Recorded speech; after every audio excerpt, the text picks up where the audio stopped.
Today, the frontier is really out beyond Earth's orbit. We're starting to normalize the inner solar system, and we're beginning to see infrastructure for the space out to Mars.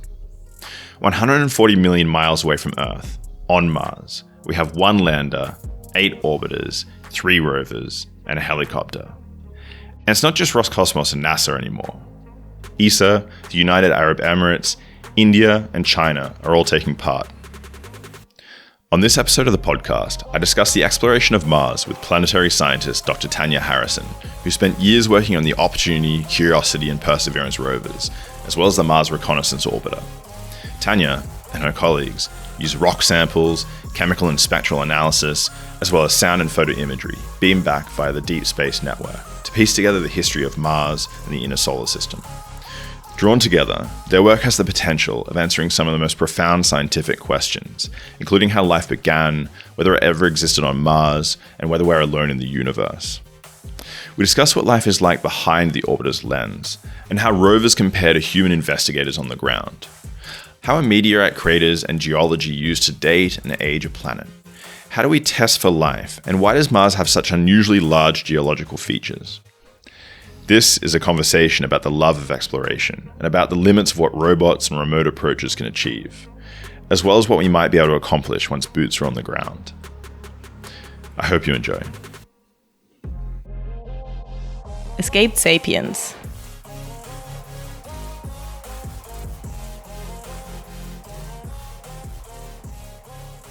You've spent your entire career working with satellites and remotely controlled robots on other planets, these rovers, but you've also been interested in the impact of human spaceflight, the Apollo programs, for example, on here on Earth. And so a question I'm interested in your opinion on is, do you think it's a good investment to be spending money on manned flight, or should we be focusing on remote, telescopes, imagery, and robotic approaches instead?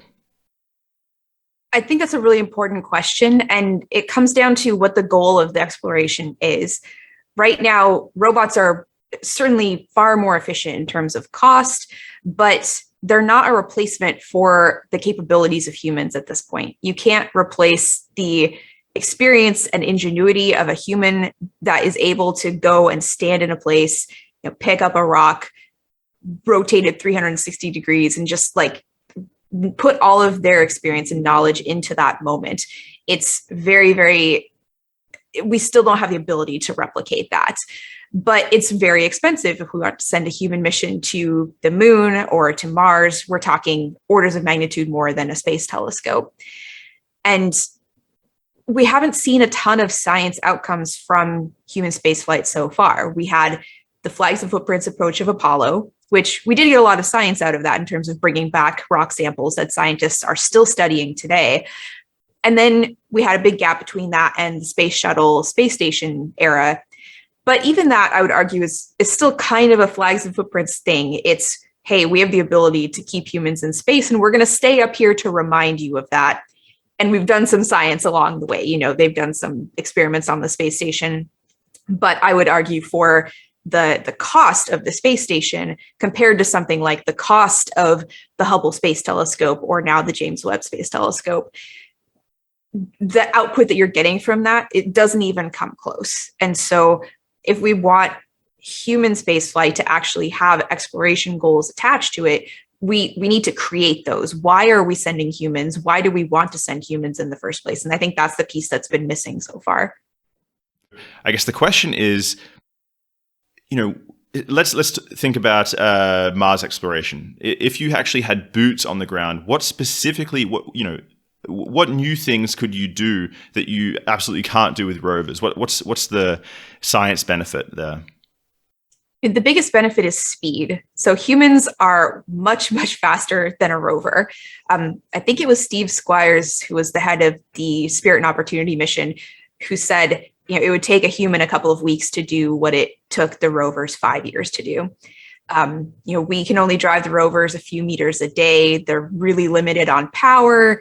They're really limited on the amount of data they can send back to Earth each day. And so instead of having, collecting that, sending it back, have people look at it here, figure out what can we do in a single day, send that back to the rover. You have people there doing that in real time. I think it will also help us fill in a lot of small pieces of what we think we know about Mars, because we have this really broad view from satellites where we're just looking at the entire planet at different scales. And then we have these hyper local views of the handful of places that we've managed to land a rover or a lander, but we can't connect all of those pieces together efficiently or confidently.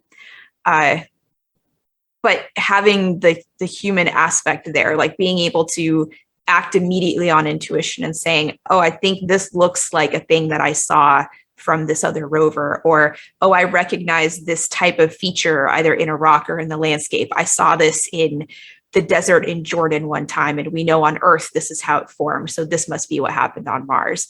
It really gives you that extra layer of getting that information.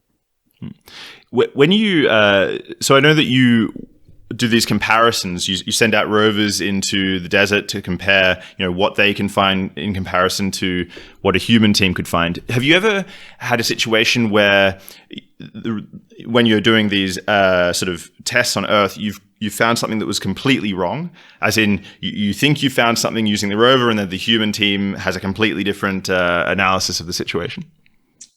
I would say we had an experience where we just completely missed something altogether. So we did an operational readiness test like this at the Canadian Space Agency. Their headquarters is just a little bit east of Montreal, and they have a Mars yard. And so we were doing an experiment where we were driving our rover through their Mars yard and testing a microscopic imager. Now, the rocks that are in the Mars yard there are just rocks that they found kind of in the area. They didn't import them from a desert or anything like that. And there's one that is just chock full of little fossils. And if you walk up to it as a human and look at it, like not even from very far away, they're very obvious. I think even if you weren't a geologist, you would kind of recognize like, oh, there's some shells in this rock. And we did not see them with the rover at all. Like either just the spot that we imaged or the images itself, like we completely missed them. And so when we came out into the field, which is, just walking out into the yard, we walked up to the rock and everybody was just amazed. Like, how could we miss something so obvious to the human eye with a rover that was, a few meters away from this rock? It's absolutely astonishing. And so it could be something as simple as that. Like, did we just not drive close enough? Did we not look at the right rock? Did we misinterpret something because what we think we know of as a signal of life isn't the same on Mars, because maybe we wouldn't expect it to be. And we're very limited with what we can do on the platforms of the rovers as well. We've got a handful of instruments there, but if you've got humans and they've come with a ship that has a ton of lab equipment on it, that is just not practical to miniaturize to the size of a rover platform. It gives us the ability to do so many more experiments and so much more detailed analysis on any samples that we're collecting that it's really going to be a game changer on that front. So you're not worried that we haven't found life yet? It could just be that the limitations of the rovers themselves mean that we've overlooked something that may be completely obvious to the first boots on the ground. I mean, I think that life on Mars, if it was there, it was probably in the distant past when, we're talking like 3.5 billion years ago, when it was warm and wet. It still had a magnetic field. And that means it's probably really deeply buried, any evidence of it, whether it's still alive or not. So I don't think that we're going to find it with a rover that can scratch a couple of centimeters below the surface. I think we're going to need humans that drill really deep cores, kind of like we do in Antarctica and Greenland. And that's really going to answer those key questions, because the surface has just been kind of sitting there exposed to the elements for a very long time compared to when life might have been around. And this is why we send the rovers to places that we think are ancient rocks that are exposed at the surface, but you've still had a lot of stuff going on since the time that life probably could have been around. You've got terrible radiation environment, you've got asteroid impacts left and right, you have wind erosion that's just been going on for the last 3 billion years, and that's really good at burying things. So I think we need humans to be able to definitively answer that question. There may not be any life on Mars in the first couple of centimeters. Is there life on Mars like 100 meters down? maybe. One of the things that I worry about thinking about human presence on Mars is that if you think back to the Apollo program, originally people were super excited about the program and we got boots on the ground, but then pretty quickly thereafter, interest dried up and the funding dried up as well. And then, we didn't set down a permanent presence or the sort of presence you'd need to dig 100 meters into the ground to find that life. So I'm wondering, do you think something's different here with the Mars case? Do you think this time when we go, we really will stay and set up a permanent presence? Is that what you'd expect? I think we have to. It's the only thing that makes sense for the amount of time it would take to get there. You're talking a minimum of 5 years for humans to get to Mars, stay on Mars long enough that it gets back to a point in its orbit that they could feasibly then come back to Earth. And you're talking probably tens of billions of dollars for this mission to happen. And it in my mind, granted, I'm not a politician, but to me, logically, it wouldn't make sense to invest that much time and money to just go and say, okay, we've been here, and then come back home. And it won't really be long enough for us to accomplish all of the science goals that we have in the Mars science community. In 2 years, we're probably not going to be able to go to all the places we would want to visit to try to answer this question or drill these cores, collect samples, all of these things. But I think the key to harnessing the interest of the public is going to be the why are we here? What is the goal? And we didn't have a long-term goal when it came to Apollo. It very much was, we're going to the moon to beat the Russians. And when we did that, I think the public stopped caring because we kept going back to the moon. We weren't really doing anything new as far as the public could tell, even though there were differences in the missions. They changed some of the technology, they added rovers, they started bringing back more samples. They eventually actually sent a geologist, which I don't know why it took so many missions before they sent a geologist to the moon, but... This was Harrison, right? Yeah, Harrison Schmitt. And so there was no why after the first mission as far as the public was concerned. So I think we need to communicate this time around, why are we sending humans? Why is it worth the amount of money? And I think for sustained interest, it can't just be the United States going. If we're talking like a NASA mission, this has to be an international partnership. We want to get multiple countries involved. We need better representation of who is going. Like, it shouldn't just be a crew of all white men. Let's make people feel like this is something that matters and that they can be a part of, and that they are represented in this first group of people that are going to an entirely new planet in our solar system. I think also one of the key differences now is we're going to have crisp footage coming back. Unlike the Apollo program, you'll be able to sort of experience it more like it really is down on the ground. Yeah, I think we can really give that immersive experience. And then, we have amazing images that are coming back from the rovers all the time, but you're still missing that human element. And I think if we have humans there on the ground sharing their experience and doing so in a way that can make people feel something on Earth, that's really important. It can't just be this dry engineer standing on the surface saying, oh, temperature is, blah, blah, blah. And I see some rocks that are gray and some other rocks that are red. And this tells me, and then they just spew a bunch of jargon. That's not the way to get people to care. So we might need the space agency PR to back off a little bit and let them have a little bit more personality, because it does tend to be a very sanitized view of things while people are active astronauts.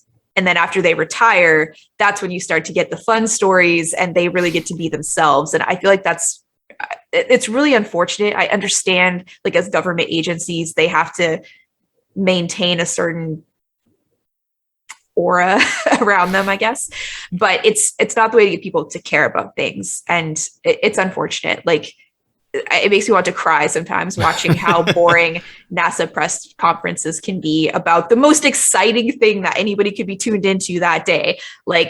It certainly is not reflective of how excited the people are behind the scenes working on these missions and being excited about space. I want us to be people. I want them to see everybody as people, so that it's not we're here telling you that we've discovered life on Mars. They're you guys, we found life on Mars. This is the biggest thing we've ever discovered in all of space. This is amazing. This is why you should care. Let me talk to you in the way that is as excited as our whole community is right now. So who do you think you should send then in that first batch to really get the populace excited? Who should be going to start with? Is it so? It's you would definitely send scientists to start with, though. But who else would be in the crew? I mean, other than the obvious, you need like a scientist, you need an engineer, you need a doctor. I think it would be really great to send someone who is either, some kind of artist and or social scientist who kind of watches like the behavioral side of things, the emotional side of things, someone that can communicate better than many scientists and engineers are capable of doing to really capture what the experience is like and the impact that it's having on the people on the crew. Have you ever been in the control room during a landing of a rover, or have you ever had that sort of an experience? Not during landing, no. That's one of my biggest regrets. I left working on Curiosity shortly before it landed, and so I wasn't at JPL when the landing happened. And as I was watching it remotely from Canada, I was like trying really hard not to cry. I'm like, oh, I'm not there. All my friends are there. I worked on this rover for so long, and like I wasn't there to see it land on the surface. So that was unfortunate. You went back to do your PhD, right? So you were working and then you stopped and did your PhD, then you came back. Is that why you went there at the time? Or?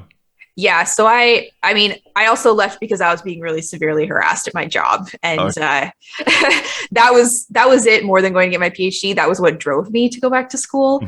And my goal had been, I at least want to stay until the rover lands. Like I've put in so much work on this, but the environment was so bad that it wasn't worth staying that long. And so I left sooner than I thought I would. And I regretted that for a long time, actually. But I've gotten to work on so many missions at this point. It not being there for a landing is not that big of a deal to me anymore. I was really bummed though, because I missed the launch of Curiosity, and then I was going to go to the launch of Perseverance, and I worked on cameras for that one as well. And then I had like major surgery scheduled, and it got shifted. The surgery didn't get shifted. The launch date got shifted. So I couldn't go because it was like the day of or the day after my surgery. And I was like, I'm never going to see one of these rovers launch. You're in the right field to actually see one though, I think. Yeah, I've seen many launches, but I've never seen a launch of something that I like really directly worked on. Very well, I take that back. I've seen launches from planet satellites, which I work on now, but I really wanted to be there like for one of the rover launches. The reason why I'm curious is because, Curiosity rover was actually, I suppose, the first time that I was really, really following along. I was sort of on the edge of my seat waiting to see, what the outcome would be. Is it going to touch down? Is it going to survive? Are we going to get that first set of photos? What are they going to look like? And so for someone who actually works on these rovers and who actually has been involved sort of intimately with the entire process, I suppose, what's that feeling like in the weeks? It must be super stressful. And then just the elation of actually seeing a successful outcome. Can you sort of describe what that's like? It's extremely nerve-wracking. I think, especially earlier on when our track record was not as great as it is now, when we were getting ready for Curiosity to land, there was a lot of concern that the sky crane system wasn't going to work. Not from the engineers. The engineers that designed it were like, yeah, we got this. This is great. But all the scientists, at least where I was working, we were freaking out. We're like, there's no way this crazy system is going to work. It's going to crash into the surface of Mars. We're all going to lose our jobs. Like, this is going to be terrible. We were like, it was causing so much anxiety. And then I forget when it was, but at some point, I think early in the year that Curiosity landed, but after it launched, a bunch of us went to JPL and we got like a presentation from Adam Stelzner, who's like one of the lead people on the sky crane system. And when he explained all of it and just like the beautiful engineering behind it and all of the things that they had taken into account, I felt so much better. I was like, okay, I think this might actually work after all. But that I think was the most anxiety we've had in a while, because it's so different from like orbit insertion of a satellite, or like when Spirit and Opportunity landed, those were airbags and we'd used those before. So trying this whole new system that's like super complicated and so many pieces have to go right. Like you're just sitting there thinking, oh my God, if this rover crashes, it was so expensive. It was delayed. Like, this is going to be the end of the Mars exploration program. NASA's just going to be like, we're not spending any more money on this. You guys are crazy. So I'm really glad it worked not only once, but twice with Perseverance. So it's obviously a really robust system. Is that the system that's going to be employed moving forward, or is that just for these two rovers? It probably just depends on the size. So the airbag system was perfectly fine for rovers the size of Spirit and Opportunity, which are kind of like smaller than a golf cart. But when you look at Curiosity and Perseverance, they're more like the size of a Mini Cooper. So they were just too large to feasibly land with this bouncing airbag system. So they needed to design something new. So if we were going to launch something that's like a smaller rover, you could probably go back to the airbag system. It's a lot cheaper. It's a lot less complicated. The downside is you probably can't land quite as precisely, like, because you bounce and then you stop at some point. The Sky Crane, especially now they've added this terrain relative navigation system that we didn't have on Curiosity, but we did have on Perseverance. It can actually come down within a really, really tightly constrained, we call landing ellipse. And then as it's coming down, if it looks like it's coming down on top of a pointy rock or something we don't want to land on, it could actually move itself and then land in a safer position. So it's definitely the best landing system in terms of we really want to land in a very precise place or a very dangerous place. Like if we're trying to land inside a crater, like we did with Curiosity and Perseverance, or we don't want to land very far away from the thing that we're driving to. But because of the cost and complexity, if for some reason we were going to send a smaller rover, I don't know why we would do that. I don't really see us going backward, but you might use a cheaper landing system. Maybe you'd send multiple rovers, very cheaply send hundreds of them or something. I guess maybe in the future, do you think will Starship be the next thing that realistically delivers drones, do you think? Or that would be amazing. And I think this is a missed opportunity when it comes to Mars exploration right now. You've got SpaceX doing their thing and you've got NASA doing their thing, but it would be great if there was some more collaboration there. Like right now, NASA is really focused on Mars sample return, which is like Perseverance is going and collecting these little test tubes of rock cores, and it's kind of spitting them out. And then a fetch rover, probably 10 years from now, is going to go collect those samples and then bring them back to Earth with this little Mars ascent vehicle thing. So it'll like collect them, launch them to meet with a satellite in orbit of Mars, and then that will come back to Earth. But that process is like 10 years or more, depending on how long it actually takes to build that system and get it to Mars and work successfully. And it's returning something like a few kilograms worth of rock. It's not very much, but Starship can carry something like 13 metric tons. And so if NASA was actually working with SpaceX, like, hey, let's like collaborate on the goals and the funding and figure all this out. Maybe we, instead of spending all this money on this separate system that is going to cost maybe more than Starship to send it back a very tiny amount, instead we could be utilizing this commercial sector better and the innovation and the speed at which things are going there to benefit Mars science as a whole. And I think SpaceX would be really open to this. They've had a few landing site workshops over the last few years where they brought in a handful of Mars scientists. I was lucky enough to be involved with all of them so far. And they were asking us for advice. They're like, what are the gaps in knowledge that we need to make sure that we pick the perfect landing site for humans if we're going to land with Starship? And I thought that was really great that they were consulting the community. But it was a very informal thing. It wasn't like SpaceX is doing this with NASA. It was SpaceX is going to go and find the people that know their shit when it comes to Mars and talk to them. So it was very proactive on the part of SpaceX. Why? So this is one thing I don't understand about the Perseverance rover. Okay, it's collecting these samples, and then there's going to be a second mission which sends them back. Why wouldn't you just design a mission to do it, in 10 years' time, do the entire thing? Is there any reason why you want to collect the samples during this mission and send them back in another mission, as opposed to just doing it all together in one? So it's mostly risk reduction. The original idea many years ago was that Curiosity was actually going to be the one to collect samples, and it would be hopefully this all in one mission. And this is back before Curiosity was, it was originally supposed to launch in like 2009.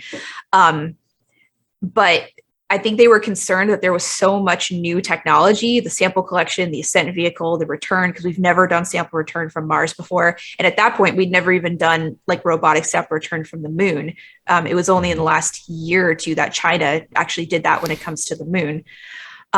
So they break it down into pieces. And it's frustrating, certainly as a scientist, because it just makes it take so much longer. And in the end, it's probably more expensive because you've broken it across all of these things.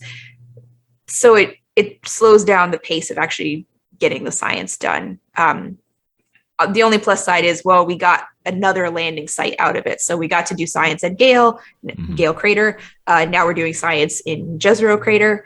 But it certainly would have been great if we could just do it all at once. Do you think actually we need to have private interests in order to speed up the process? I mean, companies don't want to be spending money that they don't have to, right? If it's their own money. Do you think that that's really where the future of space exploration is going? Or do you think government will always play a major role? I think the government kind of has to set the vision or incentive when it comes to something that today might not have a lot of commercial payoff. So we're seeing a lot of expansion in the commercial space sector in low Earth orbit because there's a lot of commercial opportunity there. You can sell data from satellites. You can have telecommunication satellites. There's all sorts of applications where it's very easy to make the business case. But when you start looking at the moon and Mars, the business case for that is so far out that it's not realistic for people to be spending much money on it in the commercial sector unless you're someone like Elon Musk, who everything he's done has been with this goal of, I want to send people to Mars at some point. And whether it's directly spending money on SpaceX or investing in other things that could get him toward that goal, either technology-wise or monetarily. Let me make a business that will generate more money that I can invest in my goal of going to Mars. And the benefit there as well is these billionaires that have these goals in space, ignoring the fact that there's all sorts of issues with the fact that billionaires exist in the first place, and we won't get into that here. But the good side of this is they have a very focused goal. And that is something that space agencies often don't get to have, because at least when it comes to NASA, the goal of NASA changes with every presidential administration because everyone wants their thing. And we've seen this in the last few presidents. We had the moon as a goal, and then we went to Mars, and then we went to asteroids, and then we went back to the moon. And now I don't think Joe Biden really has a specific goal when it comes to space because, there's more important things going on like the pandemic and climate change. And so I haven't really heard much in terms of like specific space policy, other than I think the Artemis mission is going to continue, which is cool, going back to the moon. But it hasn't been like, here's a big stamp on this program that I would like to have. So space is not a fast thing. So if you're trying to get like humans to Mars, there's no way you're going to accomplish that in a 4-year or an 8-year presidential time span. Whereas like Elon Musk has had this goal since the beginning of SpaceX, which is like 2001. So he can actually keep progress going in that specific direction.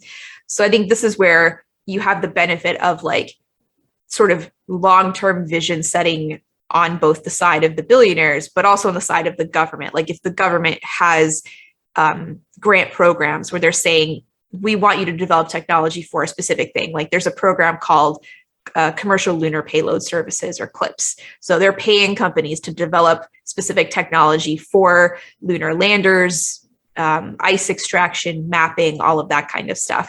So that starts the economy going. And then you've generated this competition on the commercial side of, okay, who's going to be the first company to develop this or this or this? So I think that's where the government really comes in, because unless you just have somebody really rich that happens to care about Mars, there's probably not going to be very many companies that are like, I'm going to develop landing tech for Mars, or I want to develop my own rover to go look for life. Like there's no commercial benefit to that. In terms of what the rovers we do have can do, though, in terms of looking for life and other things, what can we learn? So what is the difference ranging from Opportunity all the way through to Perseverance? What can the rovers do, and what are they primarily searching for at the moment?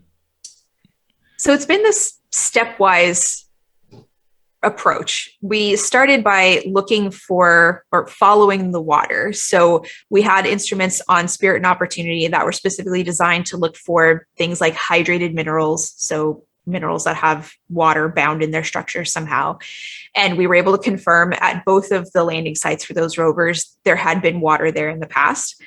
So then with Curiosity, we took that to looking for signs of habitability. So was the water that was there, were the conditions in that water conducive to life as we know it? So what was the chemical composition of the water? What was the temperature? How long was it there for? We had the ability with Curiosity to look for organics, which does not equal life. I think that's something that gets misinterpreted by the media quite a bit, because we did discover organics on Mars with Curiosity, but that's just an ingredient for life. It's not a byproduct of life. There are organics in asteroids flying around in the solar system, but there's certainly, as far as we know, nothing living on them. And then we took the next step with Perseverance to look for signs of ancient life. So the thing that we're missing right now is we don't have an instrument on any of the rovers that can definitively say that the thing that we're looking at is life, because for that we need like a DNA sequencer. You need to be able to actually look at the thing and say this is life. And we learned this the hard way back in 1996 when there was all this news over this Allen Hills meteorite that was found in Antarctica, where it was initially reported there were some microfossils in it. And then after more analysis, it was revealed like, oh, this is actually a structure that forms from a geologic process that probably doesn't occur on Earth, or if it does, it's not very common. But because of the composition of the rocks on Mars, basically, it can form these structures. So it was kind of this false, like, hey, we thought we found life. Oh, wait, actually, no. But from that, the whole field of astrobiology started, which is kind of cool. Like, what are the origins of life? What does life look like? What are the byproducts that life leaves behind on Earth and beyond? So that would be like the next step. We need to actually get a DNA sequencer that is small enough to fit on a rover platform and then send it somewhere where we might find evidence. The downside there is if we send it and we don't find life, like I was saying before, that doesn't mean that life isn't there. It could just mean life is not in the specific spot that we are able to analyze with the rover. So I feel like that might actually be an experiment that they hold off on intentionally until humans are there, because they don't want that false negative or that negative perception from the public of, oh, we looked for life and we didn't find it. So why do we need to keep spending any money on Mars? There's obviously no life there. I suppose the biochemistry could also just be completely different, right? How do you know what tests to do on, if the genetic information isn't encoded in what we would view as DNA, then you're in trouble, right? Yeah, and I think that this is something that is going to plague us for, that's probably a terrible word to use in the middle of a pandemic. It's something that's going to be a problem, I think, as we look for life, because we only have a sample size of one, right? We know what life looks like on this one planet under the conditions that exist here, but we don't necessarily know that's going to be the same anywhere else in the solar system. So that could be tricky. And we also learned, again, the hard way with the Viking missions that we had some experiments on there to look for signs of metabolism in the dirt. And there were some negative results and some positive results. And so this caused a lot of controversy, because there was like one particular experiment called the labeled release experiment that was looking for basically if there was some metabolism going on with like microbial life in the dirt, it would release this byproduct. And we saw that. And that confused people. They're like, okay, so maybe there is something going on here. But it was another thing where because we hadn't landed on Mars before, we didn't know that the Martian dirt had a bunch of this material called perchlorates in it, which is a kind of a toxic salt. And so now, many, many years later, they were able to say, okay, we know that there's perchlorates in the dirt. This reaction was probably from the temperature that we did it at and the reactants that we used, and it caused this false positive. But we had no way of knowing that at the time because we didn't have enough data. So, but there are still people that hold on and say, no, that was life, and we just destroyed it because we heated up the sample too high, or, we did this other thing that would have killed it if it was a sample that we had taken on Earth. So it can be really tricky. I guess that's actually how you would do the experiment, right? You take out a sample, you look for some chemistry, and then you irradiate it to kill whatever is there, and then see if you get the same chemistry after the irradiation. Is that do they heat it up? What do they do? Yeah, I try to remember the specifics, but I think they heated it up, and then there was the control sample, and then the sample that they were looking at to see what came out of it when they caused a certain type of reaction. One of the things that I've always been a bit curious about is, so it seemed for the longest time when I was younger that we were searching for water on Mars, and that was sort of an open question. But now you see these beautiful images of the surface of Mars, I guess taken from satellites, where you see these ice caps, I suppose, on both poles of what I presume is water ice. How is it that we can have these beautiful images of huge tracts of ice and before not have seen anything? I think that was probably like a lack of communication from the science community to the general public. I mean, the ice caps on Mars have been visible from telescopes since like the 1700s. They're if Mars is close enough, you can see it with like a backyard telescope. They're pretty obvious. I don't think we knew specifically that it was water ice until probably the 1920s or so, when we started getting spectroscopic data from large Earth-based telescopes. But we could at least see, there's what looks like ice caps, and we can see clouds, we can see storms. So it's kind of impressive, the amount of knowledge that we had about Mars and its weather and its surface from very rudimentary telescopes from people like Huygens and some of the astronomers that came shortly after him. But this question comes up a lot. We're like, how do we keep discovering water on Mars? I thought we already knew it was there. And it's usually discovering it in some other fashion. So before we knew there were ice caps, then we knew, there's actually water vapor in the atmosphere, and little tiny water ice crystals. There's this active weather system. It doesn't rain.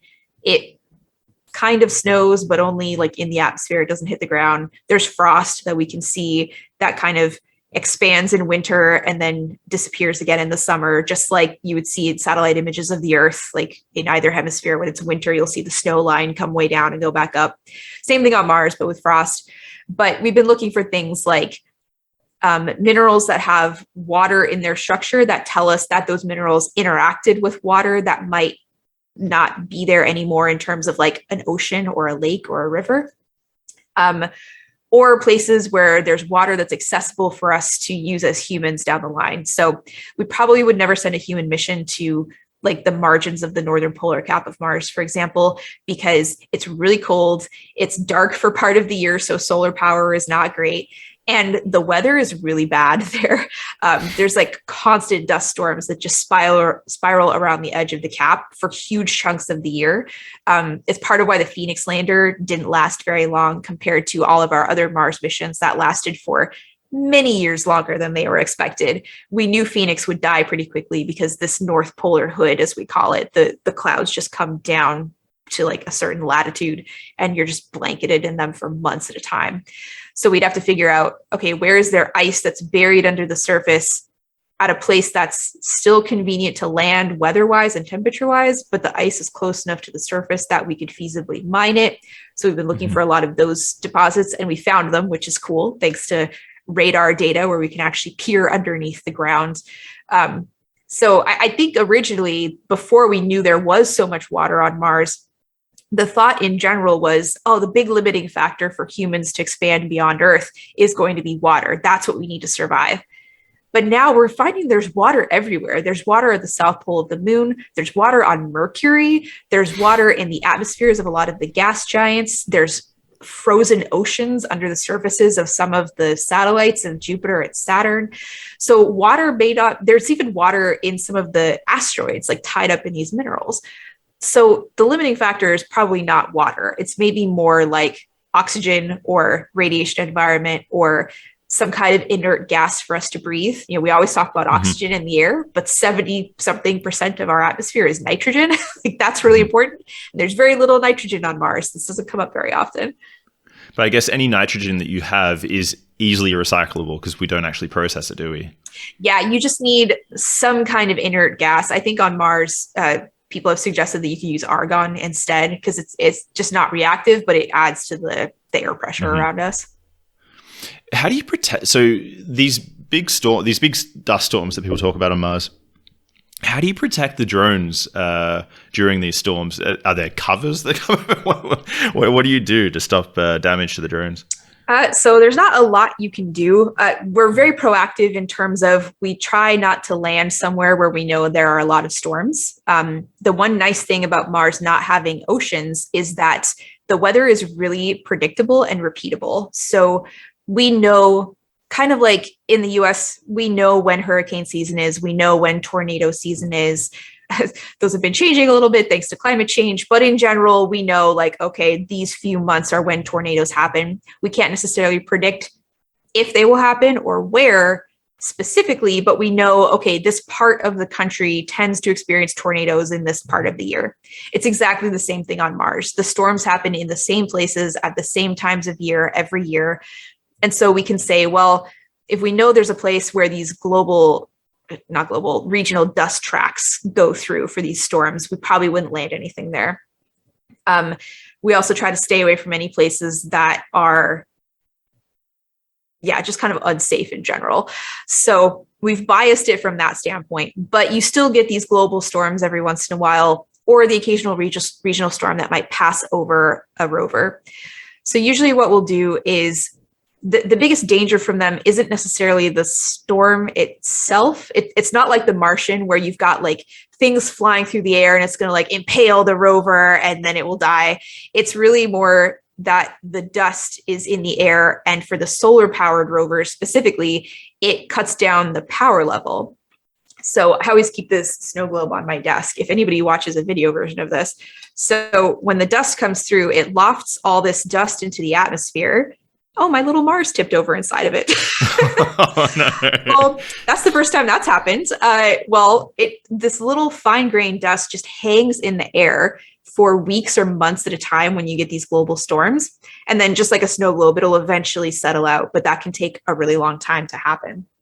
So what we'll do is any of the really sensitive instruments like cameras where you don't want to get dust in the optics, we do have covers to close them off. And then for the solar powered rovers, you want to make sure that they're not drawing a lot of power so that the battery might die if it's not getting enough charge to the solar panels. So for like Opportunity, for example, when the big dust storm hit that unfortunately eventually killed the rover, it was because of loss of power. It wasn't that the dust itself damaged the rover per se. It was just that there was so much dust, the batteries couldn't recharge after the storm finally cleared. But for the nuclear powered rovers like Perseverance and Curiosity, that's much less of a problem. Power wise, they're just generating their own power. So that's fine. But you do want to protect the equipment. So anything that has a dust cover or any inlets, like where we're taking in samples, you'd want to close the covers on those and you just kind of hunker down and hope for the best. But the storms are so big compared to the size of the rover and how fast they can move. You can't like go and hide from them or anything. Yeah, this is something I'd wondered about. So the pressure is so low that you don't have. In the Martian, the movie, you saw like really intense storms that were buffeting the module he was living in. But that's not the picture. It's really because of the low pressure. It's just very, very fine mist of dust. Let's say. Yeah, the dust is probably like baby powder or talcum powder. That's probably the best description I could think of. So imagine a bunch of that just kind of hanging in the air in the way. It's certainly going to be blowing around, but the air pressure is so low, there's not a lot of oomph behind it. So it's just like more of like a mist or a fog of dust. You definitely wouldn't want to be outside in it. You don't want to be trying to walk around in it or drive around it in the case of the rovers, but it's not going to pierce through your suit or like pick up an antenna and impale you with it. It's not going to rip pieces off the rover. It's just not that powerful. In terms of what the rovers can do, how is it that we know the age of Mars? Do the rovers carry sort of devices that allow for radioactive measurements, like dating, or how do we make our measurements or how do we date things in general on Mars? That's a really good question. So part of it is we know how old all the planets are because they all formed at the same time in the history of the solar system. At least that's what we think we know based on samples from the moon. And we have some samples of Mars in the form of Martian meteorites that we found in Antarctica. And we know they came from Mars because they have little gas bubbles trapped in them that match the composition of the Martian atmosphere. We also have pieces of asteroids that have fallen down on the Earth, and so we can date those as well. So we've done dating of pieces that we have here, but we don't have anything on the rovers that can do that. So a lot of what we end up doing on Mars is relative dating. And so we can definitively say, well, we think this is older than this because like this layer of rock is sitting on top of this other layer. And that's kind of like geology 101, unless something weird has happened, like weird tectonic activity that's like, change the orientation of your layers. Like sometimes you might look at the side of a mountain and you've got layers that definitely had to have been put in place like this, but now they're at like a huge angle. Something on top of it, of another layer of rock is probably younger. We also do what's called crater dating. So we count the density of craters on a surface in a specific area, and then look at the size of those craters. And then we have like essentially a depth diameter plot that you can make and say, okay, a density diameter plot. So how many craters do you have in this area with a diameter of X? Because we know that in the olden days of the solar system, there was a lot of stuff flying around and just smashing into planets all the time. So you had a lot of craters and you had a lot of large craters. But then as the planets formed and they were, picking up all this debris, you had fewer and fewer asteroids and you had fewer large asteroids that were just chaotically moving around. So as you move forward in time, you have fewer craters and fewer large craters. So we assume that if you have a surface that's just sitting out and there are very few craters on it or very few large craters, that has to be younger than a surface that has a bunch of really big craters on it. The caveat here on Mars specifically is that there are huge chunks of Mars that have actually been completely buried and then exhumed. So you could have a surface that is like new to being exposed to the air, but the surface itself might have been in place like 3 billion years ago. And this is what we're actually exploring in Gale Crater with Curiosity. This is a 5.5 kilometer tall crater, essentially, that was filled and buried with sediments from lakes and then wind. And then it was completely unburied. And as those sediments were eroding away from wind, most likely, it left this mountain behind just in the middle of the crater. But those layers that make up the mountain used to fill the entire crater. That's a lot of stuff that just eroded away. And that's a big mystery of Mars. It's like, how did all of this stuff erode and where did it go? Like, is wind that efficient if it's the only thing acting on a surface for 3 billion plus years? It's teaching us a lot about wind, that's for sure. Or could it just be an indication that there was liquid water for longer than we think? Or maybe. It looks very much, at least like in the case of Gale Crater, that it is mostly wind that has eroded these layers away. So even though some of the layers were put there by a lake, so there was a lake in the crater, and then as the lake evaporated away, it left these layers of different kinds of salts behind, basically, and clays. And then at some point, after all of that dried up, the wind put more layers of stuff on top of those layers. And so it's kind of cool. Like the mountain that we're driving up with the rover, the bottom half has like all this evidence of water. There's like little canyons and channels cut in it. And then there's a very distinct separation between that and the top part of the mountain where there's no evidence of interaction with water whatsoever. So this is one of the main reasons that we actually went there, because this mountain looks like it spans the transition between wet Mars and dry Mars. Unfortunately, the rover will probably never make it to that transition point because it's very high up the mountain, and the wheels will probably stop working long before it ever got to that point, or the nuclear battery would die. How long was Mars warm and wet for? And was it long enough? Did it overlap, for example, with the time on Earth where we had a very basic life? Yes. So this is actually really cool. We know that the conditions for life were the same at the same time on Earth and Mars. I shouldn't say we know. We think. It looks like warm and wet Mars was at the same time that early life was arising on the Earth.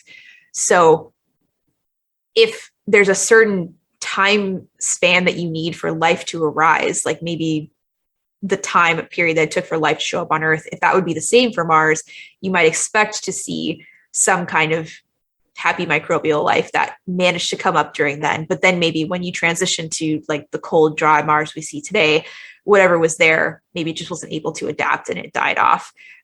Whereas we didn't really have that harsh of a transition on Earth, even though we did have some mass extinctions and some ice ages and things like that. Mars, never came back out of that. It's still in this, cold polar desert period. So it might just be long enough that anything that was alive before just died off, and now there's nothing there, and it's very sad.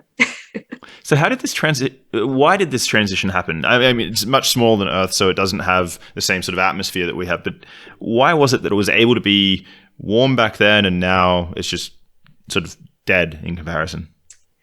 So the thought is that since Mars is so much smaller than the Earth, it's only about a third of the size, the heat from accretion, so the heat that was generated from the planet actually forming in the first place, and then the core itself, which generates a lot of heat, has all essentially dissipated away. There might be a little bit left. We haven't gotten any measurements of the heat coming out of Mars. We were hoping to do that with the InSight lander, and then the heat probe instrument didn't work as planned. So that eventually caused the magnetic field of Mars to die off. So on Earth, our magnetic field protects us from, a lot of radiation and the solar wind that's coming off of the sun. And that's generated by our liquid core sloshing around. On Mars, if the core has solidified because it's cooled off so much that there's no more of those reactions going on to keep it liquid, it's lost its magnetic field. And so the thought was that the atmosphere has just been slowly stripped away by the solar wind. And so as the atmosphere got thinner, it couldn't retain the water. It certainly couldn't retain heat as much, and it couldn't retain the water. So a lot of it either escaped into space or went into the ground and is still there today as ice. And we've seen that with the radar data. And thanks to, we have a couple of atmospheric missions now, MAVEN, which has been at Mars since 2014 from NASA, and then the HOPE mission from the United Arab Emirates, which got there almost exactly a year ago. They are kind of working in tandem to understand that the loss of Mars's atmosphere. And we can see now with MAVEN that it's something like 100 grams a day, I think, is the loss rate of the Martian atmosphere just by the solar wind blowing it away. Huh. If Mars and Venus had been exchanged, so let's say Mars is where Venus is now, their orbits are exchanged, would we have had two Earths? That's an interesting question. Maybe. I think the question there would be what happened on Venus to turn it into this sulfuric acid hellscape. And I don't think we really know yet. Well, it's a lot closer to the sun, right? Yeah, but I'm not sure that fully accounts for this crazy runaway greenhouse that's happened there. Like there must have been something in its geologic past to cause this to happen. And it also doesn't look like it's had plate tectonics, which appears to have a more important role in the recycling of water in planetary systems than we realized before. Like right now, as far as we can tell, the only planet in the whole solar system that has had plate tectonics is the Earth. So if you don't have a way to recycle water in your system, it could be something where it's like a finite resource that is eventually lost to space or boils away in the case of Venus being really hot. But I'm not a Venus expert whatsoever, so I could be totally wrong here. So Earth is the only planet with plate tectonics. Why does Mars have volcanoes then? So Mars's volcanoes are hotspot volcanoes, kind of like Hawaii. You've got like a spot in the mantle where these plumes are coming up and they cause a lot of like magmatic volcanic activity in one specific spot. So the reason that you see multiple like islands in Hawaii, for example, is the hotspot stays in one place, but the plates are moving on top of it. So you'll have volcanic activity for a bit, and then as it moves, like the island kind of moves off of the top of that hotspot. So you'll have like one really active spot, and then it tapers off, moving away from it.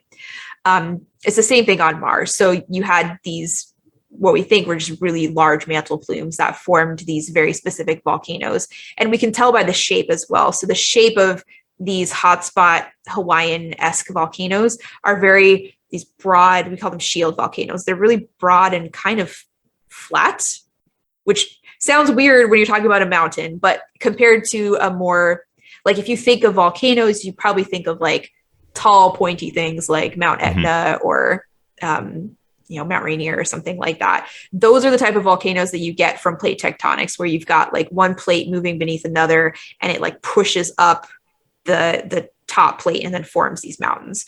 We don't see any kind of mountains like that on other planets. The only mountains we see are these hotspot type volcanoes, or mountains in the sense that when you have really big impact craters, the rims and the crap that they shoot all over the place, the ejecta, those can be big enough that it essentially forms a mountain range.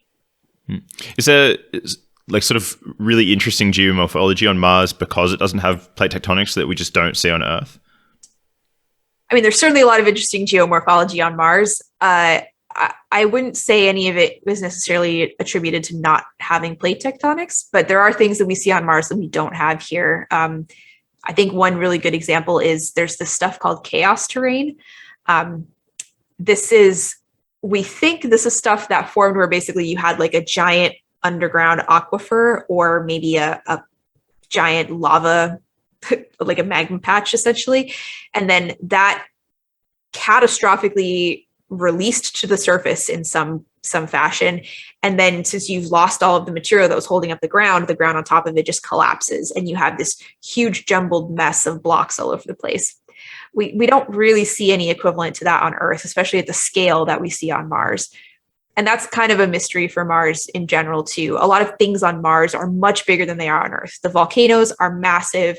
There's polygons that form on the ground in the higher latitudes that we see in the Arctic as well, and the Antarctic due to freeze thaw in the ground. But on Mars, they're like 10 times the size. And some of this could be due to the lower gravity, but it doesn't explain all of it. So like, how do things get so big on Mars? We're not entirely sure in a lot of cases. Could it be, so for the case of volcanoes, could it just be because you said previously volcanoes in Hawaii, they sort of move along with plate tectonics, but here you just have for all time in the same space, same place. Is that the reason why? That's probably the case in terms of the volcanoes, yeah. And then that spot would have to be active for a really long time. Mm-hmm. So maybe that could actually help age how long Mars is. Are there still active volcanoes now? No, we've been looking at all the volcanoes for decades at this point, and it doesn't look like anything has erupted in probably somewhere between 10 and 100 million years. Okay. It's been a while. Do you think there's any chance we'll be able to terraform Mars? I mean, there have been recent discussions about this. Is this something do you think is sensible and worth discussing, or it's just so far in the future that... I think it's really far in the future. Like anytime in the next probably like few hundred years, unless I'm just underestimating the pace of technological advancement. It's going to be so much easier to live inside isolated, communities and bubbles essentially. And it's also going to depend on like how many people you're sending there. If you've only got a couple hundred people living on Mars, it's not going to make sense to try and change the whole planet. I think we need to focus more on Earth right now. Like essentially we need to terraform Earth. We're making it uninhabitable. So we need to figure out how to terraform it back to a spot that's good for us. And maybe then when we figure that out, we could try to apply it to Mars. But a lot of the things that have been proposed, like setting off nuclear bombs to melt the polar cap, or like smashing comets into the surface to bring more water to it. I guess we have the ability to set off a bomb. We don't have the ability to like throw comets at Mars yet. So we're talking like way out in the future. And there's a lot of reasons to not detonate nuclear bombs on Mars. We've seen those on Earth. So let's not do that. So you've been working with the rovers, but also you're involved with satellites imaging the surface of Mars. How good is the coverage, first off? So we have all of the surface of Mars imaged at 6-meter resolution in terms of the highest map. The highest resolution images we have in general are 25 centimeters.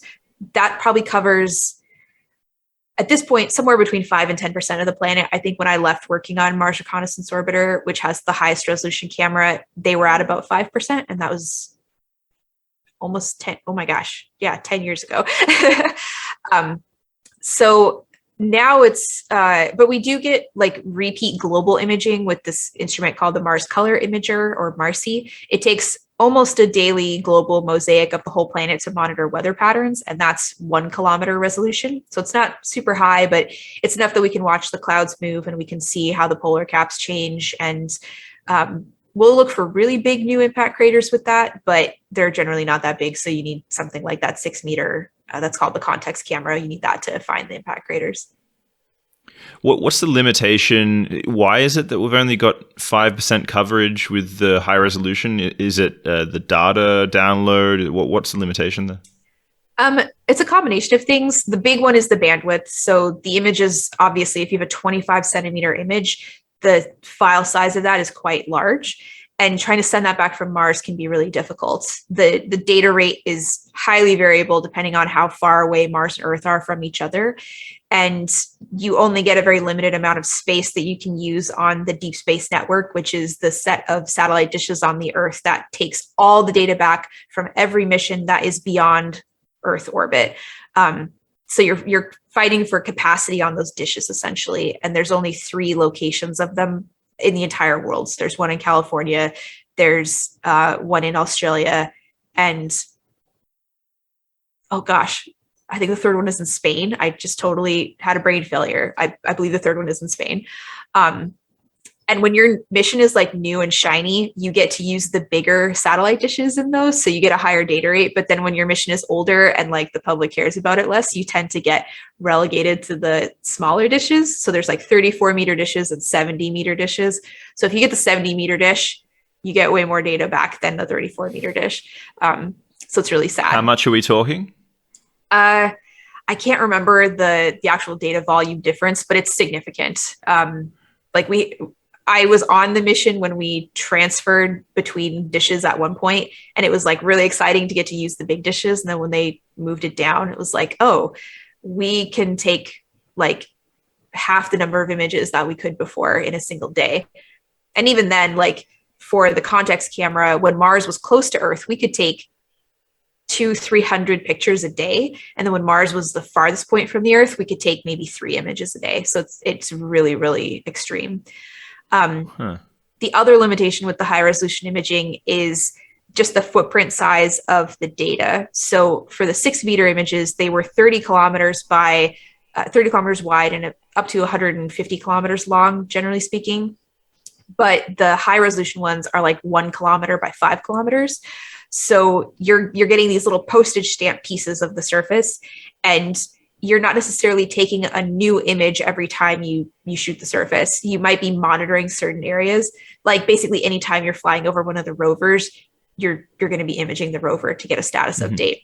That means that you're limiting your coverage around the rover because you're using your limited space on that like one postage stamp, which means I can't take another postage stamp here because there's like a time difference that we need to like read out the data before it can take another picture. So for the moon, for example, though, we can take we have a camera orbiting the moon that does 50 centimeter imaging. And if it hasn't already completed a global map, it probably will, because we can send so much more data back from the moon just from like a data rate standpoint. But I doubt we'll ever get like a 25 centimeter mosaic of Mars. It's just not practical. That's sort of surprising. So we could be receiving a lot more data from all the different satellites, all the different rovers, all the different missions, but we're not, simply because we don't have the bandwidth. Yeah, like the Mars Reconnaissance Orbiter could acquire something like 10 times more data than it's physically able to send back, mostly because of limitations here on Earth. If we had more dishes and we had more large dishes, we would get so much more data back. But it's like an infrastructure thing, right? Infrastructure isn't sexy, so it's hard to sell investment in it. Like, you know, our highways in the United States are crumbling apart because no one wants to pay for them. It's people don't want to invest money in the satellite dishes because there's way more excitement around building a new mission. But if you don't have the infrastructure on the ground to support that, you're just hampering the amount of science that you can be doing because, you know, we're just limited. And the stations themselves really need more funding to just stay operational and keep everything up and running. So it's a huge limitation that we have, and it's really unfortunate. That sounds sort of insane, because in comparison to setting up a new satellite or a new mission to Mars, say, how costly is it to keep a ground observatory running? Is it is this, if we were going to get the most out of our dollar, would it make sense to build another couple of receivers on Earth rather than send up more missions? If we're throwing away 90% of the data we could be collecting. I think that's a really good question. I don't know what the annual operational cost of the Deep Space Network is, but certainly, again, my bias is not being a politician who decides how to fund these things. I would think that, just taking even a little bit of money away from something like the space station so that we could build one more set of ground stations would just increase the amount of data we can get from every space mission by a huge amount. And this disconnect happens all over the place. It came up actually a couple of years ago, I guess a few years now at this point. There's the National Academy of Sciences has these meetings that are called the decadal surveys, where they look at what we should be doing in the next 10 years in astronomy and astrophysics and planetary science and earth science and things like that. And I was sitting in on the astronomy and astrophysics ones, and there was this discussion of all of this funding to build, new observatories and funding for observatories in general. And then the scientists on the other side were saying, well, okay, it's great that you want to build more of these things, but you're not providing any funding to scientists to actually analyze the data that's coming out of them. So how about we hold our horses on building a bunch of new stuff and pay people to actually work with the data that we already have, or just add more money to the budget so that there are people that are working with this observatory to begin with. So there's always this focus on the next cool new thing without enough consideration on the back end of what it takes to support that in the first place. Do you think that's actually one of the reasons why a manned mission to Mars would actually make a lot of sense? I mean, that would draw a lot of attention. It's much more sexy than a lot of other things that we could be doing, right? That might itself fuel missions that otherwise wouldn't be funded potentially. Yeah, I mean, it's probably a lot easier in the grand scheme of something where the budget's probably going to be $50 to $100 billion to stuff in a little bit to say, oh, hey, we need 50 million to really upgrade the Deep Space Network so we can communicate with these folks, because we need to be talking to them at all times. We don't want these huge comms blackouts or anything like that. I guess there's not really blackouts. That's why there's 3 places on the surface, so that at any given time, you can see the sky with one of them. But, when humans are involved, it's obviously way more important to have redundant infrastructure and things like that. So yeah, I think it could be a really great way to sort of shore up a lot of the things that needed money before, and we just haven't been investing in them. So your job was, was it the context camera you were working with? So I worked on context camera and Marcy on specifically for Mars Reconnaissance Orbiter. And your job was to select which pictures were going to be taken of the surface, right? At some point. Yeah. So we had software that would plot for the coming week, all of the orbits. So what we knew we would be passing over at any given time. And then from there, you would figure out, okay, what are we flying over? What time of year is it? Do I want to shoot this area in terms of the weather at this point of year, or the shadows, or are we flying over something that's really high priority, or we're trying to get 3-dimensional coverage, so I want to tilt the spacecraft at a certain angle. So I would just come into my office, put on my headphones, and pick all the framing and stuff and the lighting conditions and the angle for pictures from Mars. It was pretty cool. But so how much control did you have people approaching you saying, look, I have this science mission and I need imagery of this, that, and that? Or was it really just you have free range to decide? It's a lot of power for one person to have complete control over this, the imaging satellites over Mars. So for most of the other cameras, what you just described is the case. They're the high-rise camera, for example, which is that 25 centimeter imager.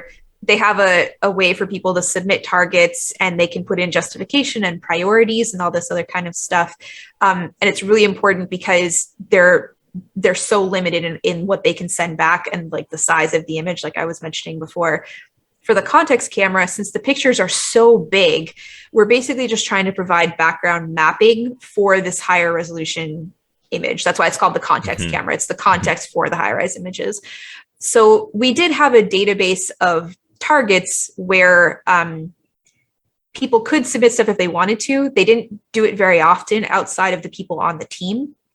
And so from that, we would decide, like, you know, I could go in and say, hey, I want to mosaic this crater. And one of my team members could say, I want a mosaic of this part of the planet. And then we could put in like a priority number and stuff like that. So in terms of picking the database of targets, that was a communal effort of a handful of people.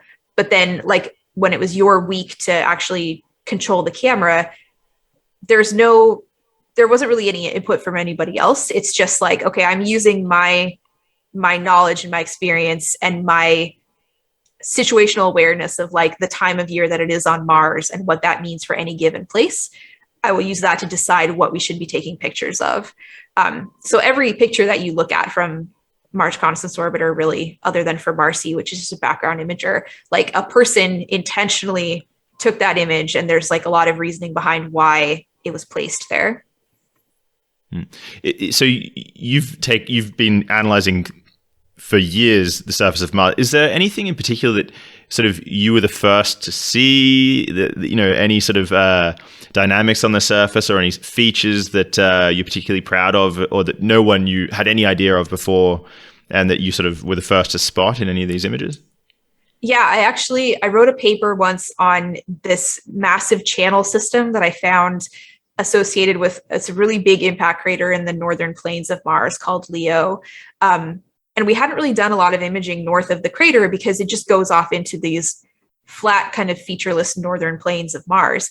But when we had high data rate period, when Mars is super close to Earth, when you can take a couple hundred images a day, it's like a bonanza. You're like, oh man, okay. Our images had to be separated by like 15 seconds in time for the camera to like read out and then like be able to take another image. And it was hard to actually use all of the bandwidth available to us, just from a standpoint of like, I can't take images one right after the other.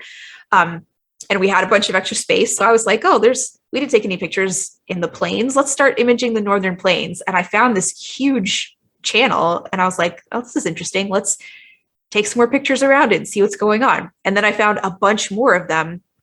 And they just hadn't been visible in older images because it's in that part of Mars where the weather is really bad for a big chunk of the year. But part of my job had been to look at all of the bad areas of Mars weather-wise and figure out what is the window of time that place is clear. And so I had a notebook where I would write like Argyre or Planitia, Elsebes 80 to 140 or something like that. So then like Elsebes is solar longitude. So it's kind of like the date on Mars. So I just had a whole list of like, of all the crappy places, what are like the 1 month or the 2 weeks that we can actually image this spot. So that was pretty cool. It gave you like this really intimate relationship with like, oh, I can tell you exactly when like this part of Mars is going to be cloudy and this is dust storm season over here. It's not something that a lot of people have the opportunity or need to do, because usually you're focused on like one specific area and you're just studying the data that is coming to you that someone has already targeted from a camera. But this is a long story, I guess. It turned out that all of these channels were just all around this gigantic impact crater. And so the conclusion from that was, well, this crater must have released a bunch of groundwater when it formed. And it just flowed all over the northern plains and carved these massive channels. And it was just kind of amazing that it was like so obvious in these images, but we had missed it because there had not been intentional imaging in that place when the weather was good enough for us to see what was going on. So that was pretty cool. And I found a lot of new impact craters and some new landslides, like places where we had an image before and like nothing was there. And then we had an image a few weeks or months later and you could see a new crater or see a new landslide. So that was pretty cool. You're like, wow, I'm the first human in human history that has ever seen this thing on the surface of Mars. Like, this is really cool. Do you get to name them? So you don't get to pick the name, but you can like submit a form to this group called the IAU that like picks names for stuff. And then they decide what the name is going to be. So I named some craters, but I didn't actually get to pick the name. Like you had their list, and I suggested names to them, and they didn't pick any of them, which was really disappointing because I kept like a theme with all of them. Like we had a couple of craters on Mars that were places where we'd seen new landslides back in like the early 2000s from Mars Global Surveyor, and those had both been named after cities on Earth where they were affected by large landslides. So I tried to keep up that theme for these new landslide craters. And I did a lot of research because like the naming scheme is if you have a crater on Mars that's smaller than 60 kilometers in diameter, it has to be named after a town on Earth with a population of less than, it's either 100,000 or 120,000 people. So I went and looked for cities that were affected by landslides that met this requirements. And I like messed up something on the form. I like didn't put the source of the data correctly. And so they like rejected all the names and picked their own, and they had nothing to do with landslides. They were just random towns around the world. And I was like, oh, I put in so much effort to keep this theme, you guys. Like, come on, can you just go back and like check the box that apparently I didn't know I was supposed to check or something? Meanwhile, they're at parties at the office saying, I named this crater the other day. Yeah. I gave it this. I mean, these are the same people that like demoted Pluto. So, no respect for these guys. You're a Pluto lover. You think it should still be a planet? Yeah, I mean, probably for nostalgia's sake more than anything. Like, I just got to hold on to that.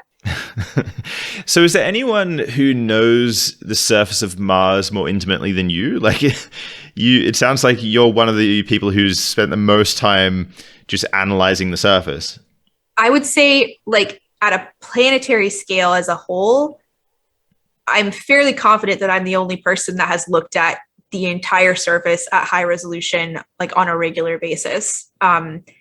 Just because not only was it my job for multiple years, but at some point when we had like a 4-month-long safe mode for the spacecraft where we were worried it was going to die and we'd all lose our jobs, I had a lot of spare time on my hands. So I went back and I looked at all of the historical data that we had collected before I came into the mission, because I came into MRO, Mars Reconnaissance Orbiter, at the kind of near the beginning of the first extended mission. So we had like the whole first Mars year of data that I hadn't seen just because I didn't work on the mission. So I went back and looked through all of that. So my goal was like, okay, I want to be able to definitively say that I've looked at every single context camera image. And now I can say that.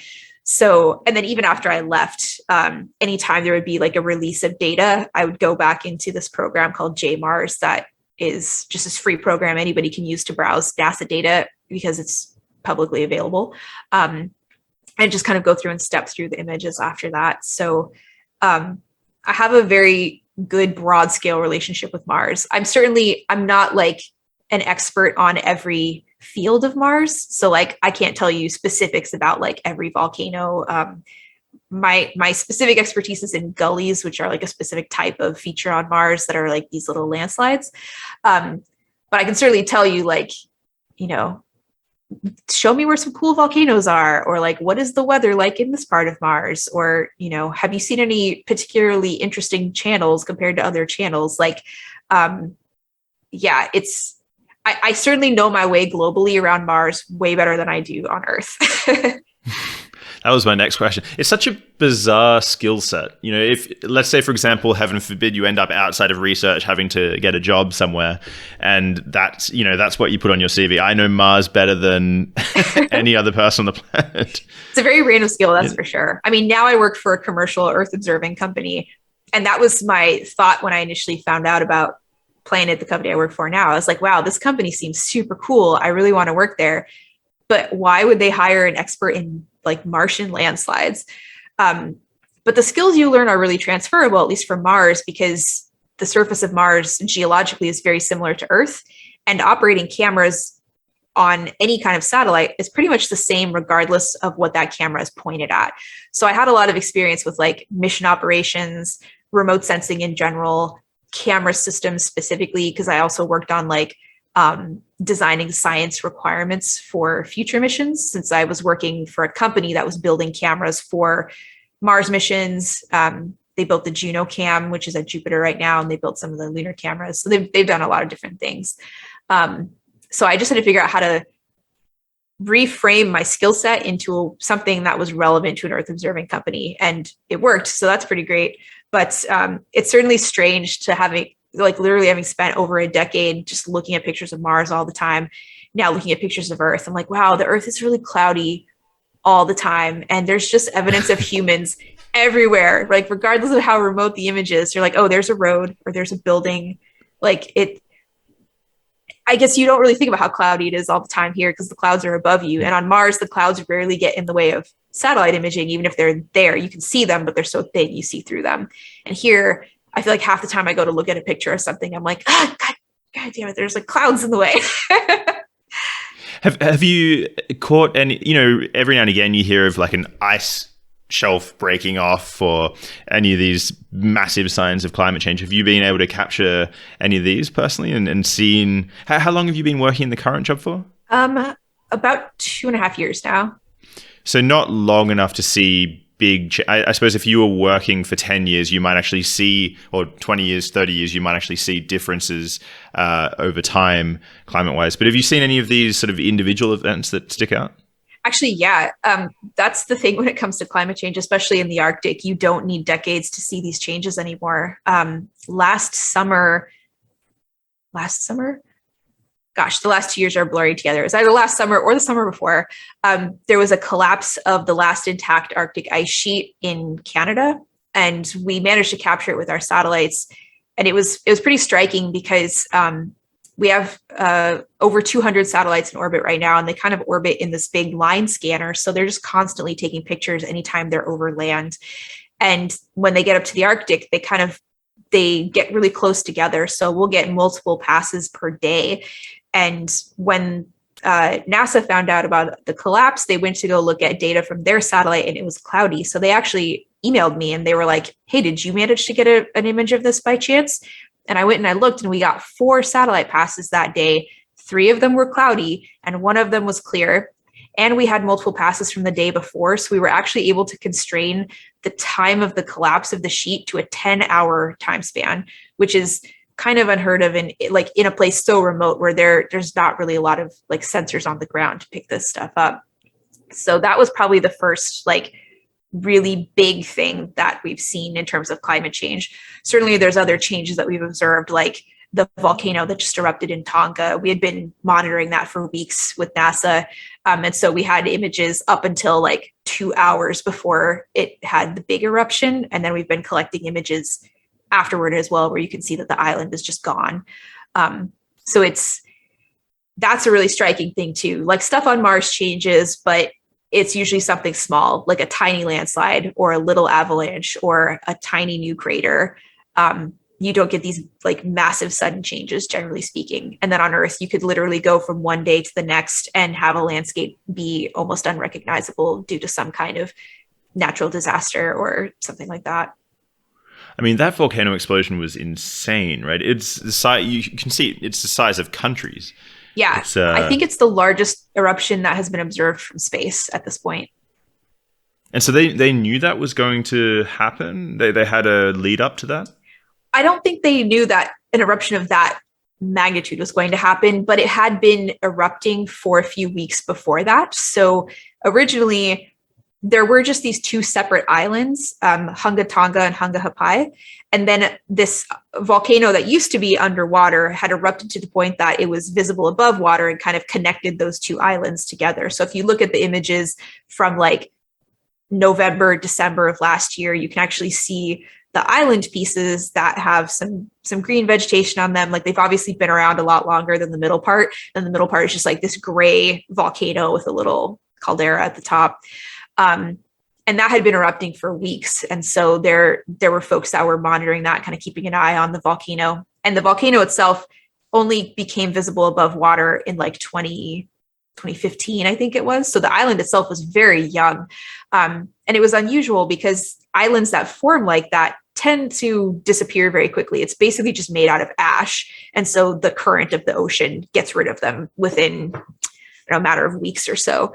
But this thing stuck around for years. So it was kind of an anomaly. So there were folks that were already investigating this. So that was why we just happened to have imagery of it beforehand, so that folks at NASA could be looking at it. And then you just had to wait until the ash cloud cleared afterward to see if we could get more images. But it was very, very striking. And it's great that we have people that are keeping an eye on this in terms of researchers around the world, like trying to see if they can predict things like this. But I'm not sure they could have predicted that there would be an eruption of that magnitude. Like that was just immense. Is that a permanent feature now? Do they know? The volcano?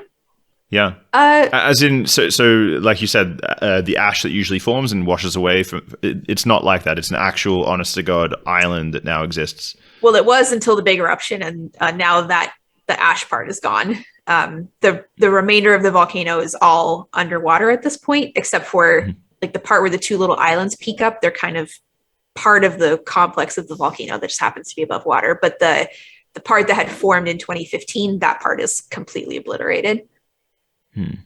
I haven't been following. I really should be following it because it's a massive news story at the moment. But back to Mars, there's these recent. I didn't think I'd be speaking about Earth. There are these recent detections of methane.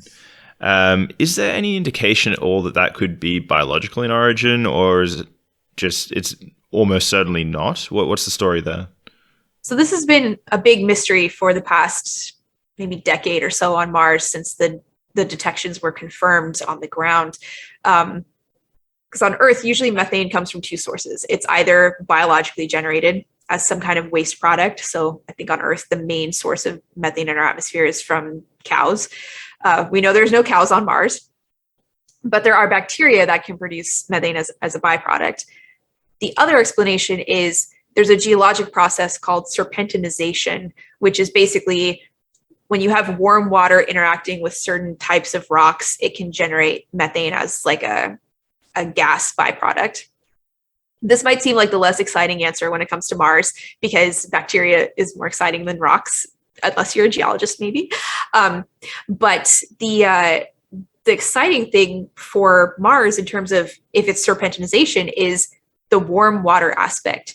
That means that there has to be heat inside of Mars that is warming up water to cause this interaction. So the water and the heat together says, okay, maybe there is some geologic activity inside of Mars that's low enough that it's not expressing itself on the surface in terms of volcanic activity, but it is enough to boil a little bit of water to interact with some rocks, and then like something is causing it to only be released seasonally. So unfortunately, it's probably not bacteria. That would be the cooler answer. But even if it is geologic, it still tells us something important about Mars and that there might be warm water underground. And on Earth, anywhere you have water, there's liquid water. There's usually something that has managed to survive there. So there could be a biological implication from that standpoint. Maybe there is this tiny little abode for life underneath the surface of Mars. So either way, it's a nice indication that we have some possibility of finding something that's still living, which is that's what you'd want, really, isn't it? If you were going to find anything on Mars. Yeah, I think that's obviously what everybody is hoping for. We really want to find Martians, regardless of whether it's a microbe or, a little green man that walks up and waves at your camera. The latter's probably not going to happen. So do you think we should should we be limiting okay, so currently there are private interests when it comes to landing on Mars. Do you think we should be putting restrictions there because in terms of contamination of the surface? It'd be quite sad if we never found out if there was life endemic to Mars because of our own contamination, right? Yeah, this is actually why folks have really been pressing on Mars sample return right now, because we might be reaching the end of mostly uncontaminated Mars. Even if you send humans to Mars and they're in spacesuits and living inside rovers and bubbles and things like that, we are inherently messy. We shed skin, we shed hair, we have bacterial colonies that live inside our bodies. No matter what we do, like some of that is going to escape into the Martian environment, and that could contaminate life that's there, either in a way that it kills off native life, or maybe it evolves or mutates to a point that we think we discover alien life, but it's really just a mutated version of something that we brought with us. And that would be really unfortunate. There are what we call planetary protection rules that like NASA abides by, which is what's kept us from going to certain places on Mars. Like we haven't gone anywhere where we think there's liquid water today because there's very strict, which means very expensive, sanitation rules essentially that we would have to abide by to try and make sure that the spacecraft has been like ultra sterilized. And you would think that flying through space for 6 to 8 months in a radiation filled environment would be enough to sterilize the spacecraft, but it's not. There's still stuff that can survive that harsh environment, even in space. They might be dormant by the time they get to Mars, but they could still be alive. So this is a problem. SpaceX has said that they will follow planetary protection guidelines. But again, if it's anything that involves humans, that's going to be very, very tricky to do. So it could be really important for us to get these pristine samples from Mars before we ever send any humans as sort of like a benchmark to go by. Do Earth and Mars form a closed ecosystem anyway? I mean, you find meteorites on Earth from Mars, and I'm guessing vice versa, right? So is it the case that just occasionally we have sort of ejecta, which is seeding, from Earth to Mars and vice versa, and so we shouldn't really expect it to be clean? That's an interesting way of wording it. I've never heard someone call it a closed ecosystem. I really like that. There is this idea of something called Panspermia, which is maybe life on Earth came from a Martian meteorite. Like maybe life actually arose on warm, wet Mars, and then one of those ejected pieces happened to carry bits with it that seeded life on Earth. It's a little bit harder to go the other way around just because of the gravity well of the solar system. So if you're ejecting something off the Earth, it's going to tend to move toward the inner part of the solar system. It'd be having to go really fast to go the other direction. It's not, I wouldn't say it's impossible, but it would be way less likely than stuff making it from Mars to Earth. And even then we only have 100 samples or something like that when it comes to Mars. So yeah, there is a possibility that maybe we have been exchanging things back and forth, or life did start on Mars and then came here. I think that would be really, really difficult for us to prove unless we did actually, find one of those really deep cores that we bring up and we're really sure that the drill itself wasn't contaminated. And then we analyze and we find something that looks, genetically similar to really something very ancient on the Earth, but like not quite the same. How would NASA announce it? Like, let's say, for example, they did bring up this drill core and they found still living, maybe not bacteria, but would you call it bacteria still if it's not, if it's alien? It depends on the structure, I guess, because there's multiple type. I think we usually just say microbial life because it could be archaea, it could be bacteria. It depends on like what it actually is. It could be something else. Maybe, yeah. But so let's say, for example, they found something that wasn't in any of the classifications that we currently have. How would they announce it on Earth? What's the plan? I'm not sure. I think if it's something like the Allen Hills meteorite, like Bill Clinton, while he was president, gave a speech about that. So I imagine it might not be something that comes out at the level of a NASA press conference. It might be like a presidential level announcement that is tied to some kind of press conference. And that way it actually gets out there. But I think because we had the false starts before with the Viking experiment and with this meteorite, like they would want to make really, really sure that what they found was not a contaminant and that it wasn't geologic. Like we know that this is a thing that could not have come with us from Earth. And I wonder what the public reaction will be to that. I think given how we don't focus on anything for more than 5 seconds in society anymore, I worry that if we don't find aliens that are like, in Star Trek where the Vulcans land and come off and like, give the live long and prosper symbol, that it won't really register to people because they'll be like, who cares about bacteria on Mars? That's not a big deal. When it is a really big deal, but I think it just wouldn't land the same way as some kind of alien species that we can actually communicate with. Or like drilling into the oceans of Europa, turning on a light and seeing that it's full of space whales or something like that. That would be super cool. But I think the broad scale impact of finding microbial life on Mars, in today's day and age won't have the same kind of impact as maybe it would have if it was something that we announced in like the 1980s or the 1990s. And that makes me a little sad.